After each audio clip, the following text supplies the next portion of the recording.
Hello बच्चों, let's read this question. The question says, a real battery has an EMF epsilon and internal resistance R. A variable resistor R is connected across the terminals of the battery. The current I is drawn from the battery and the potential difference across the terminals of the battery is V. If R is slowly decreased to zero, which of the following best describes I and V? Options are saying A. I decreases to zero, V approaches epsilon. B. I approaches an infinite value, V decreases to zero. C. I approaches epsilon R, V approaches epsilon. And D. I approaches epsilon by R and V approaches zero. तो यहाँ से हम की concept लिखते हैं. की concept is electromagnetic force and voltage across a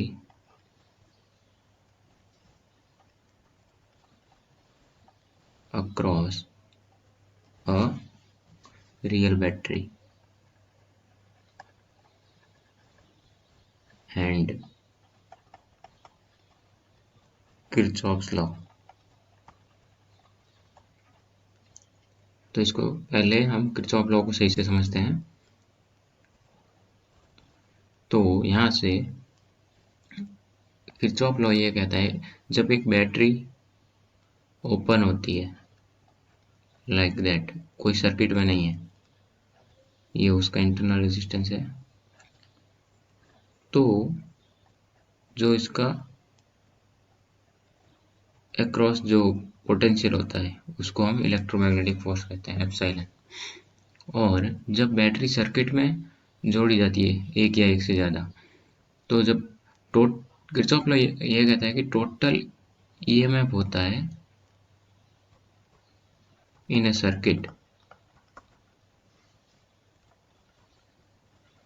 equal to होता है टोटल वोल्टेज और potential difference in that circuit. इसका मतलब ये हुआ कि तुमने एक या दो बैटरी जोड़ दी, एक ये और फिर रेजिस्टेंस जोड़ दिया एक या दो,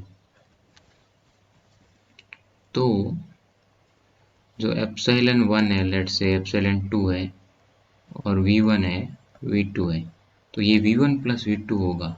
यहाँ से हम जाते हैं और लेट से I करंट पास हो रही है, तो R1 R2 है, तो इधर जाएंगे तो एप्सिलॉन 1 ऐसे जा रहे हैं हम सर्किट में, plus epsilon 2 minus V1 minus V2 equal to 0. ये किरचॉफ लॉ कहता है. तो जो ओपन बैटरी का जो एप्सिलॉन होगा वही वोल्टेज होगा टोटल उस सर्किट में. तो अब इस क्वेश्चन को देखते हैं. इस क्वेश्चन में ऐसा है कि ये बैटरी है और ये इसका इंटरनल रेजिस्टेंस है और इसकी वैल्यू एप्सिलॉन है, इसका R है और एक R है एक्सटर्नल रेजिस्टेंस, सर्किट का रेजिस्टेंस. तो और I करंट पास हो रही है, तो यहाँ से I क्या होगी? I होगी epsilon by R plus R, क्योंकि रियल बैटरी है तो कुछ उसका स्मॉल r इंटरनल रेजिस्टेंस है. अब कह रहे हैं तो और यहाँ से V क्या होगा? जो V इस पे जो वोल्टेज है तो IR. तो यहाँ से कह रहा है कि R को हम 0 कर रहे हैं, तो इससे क्या होगा? I है वो हो जाएगी epsilon by R, small r. Circuit है तो करंट तो फ्लो होगी जब तक इसमें रेजिस्टेंस है. और V क्या हो जाएगा? V तो 0 हो जाएगा क्योंकि R को ही 0 कर दिया. तो यही हमारा क्वेश्चन था. तो अब ऑप्शन देख लेते हैं. ऑप्शन पहला कह रहा है I डिक्रीजेस टू 0, नहीं, I approaches infinite वैल्यू नहीं, I approaches एप्सिलॉन r नहीं, तो डी ऑप्शन है वो कह रहा है I approaches to epsilon by r and V approaches to 0. So correct answer is option D. Hope you understood it. Best of luck.